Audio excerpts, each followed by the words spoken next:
New Zealand ஒருநாள் தொடருக்கான இந்திய அணியில் ஏற்படவுள்ள அதிரடி மாற்றம்.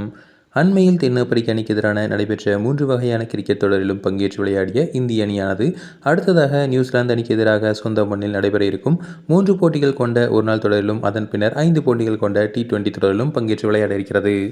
இந்த தொடருக்கான முக்கிய அறிவிப்புகளும் அடுத்தடுத்து வெளியாகி வருகின்றன. அந்த வகையில் ஏற்கனவே இந்தியா மற்றும் நியூசிலாந்து அணிகளுக்கு இடையான 5 போட்டிகள் கொண்ட T20 தொடருக்கான இந்திய அணி அறிவிக்கப்பட்டுள்ளது. அதற்கடுத்து இன்னும் சில தினங்களில் இந்தியா மற்றும் நியூசிலாந்து அணிகளுக்கு இடையான ஒருநாள் தொடருக்கான அணியும் அறிவிக்கப்படும் என கூறப்படுகிறது. அப்படியாகும்போது ஒருநாள் தொடருக்கான இந்திய அணியில் சில அதிரடி மாற்றங்கள் நிகழ வாய்ப்புள்ளதாகவும் கூறப்படுகிறது.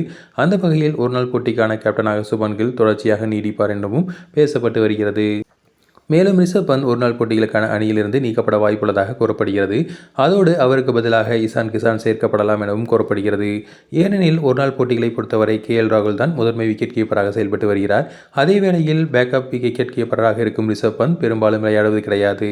கடைசியாக 2024ஆம் ஆண்டு இலங்கை அணிக்கு எதிராக ஒருநாள் போட்டியில் விளையாடியவர் அதன் பிறகு ஒருநாள் போட்டியில் விளையாடுவதில்லை.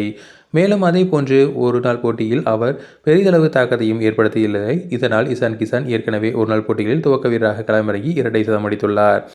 அது மட்டுமின்றி சமீபத்தில் நடைபெற்று வரும் உள்ளூர் தொடரிலும் அவர் அடுத்தடுத்து சதங்களை விளைசி நல்ல ஃபார்மில் இருப்பதால் அவரை ஒருநாள் போட்டிகளுக்கான அணியில் கொண்டு வரலாம் என முடிவெடுக்கப்பட்டுள்ளதாகவும் கூறப்படுகிறது.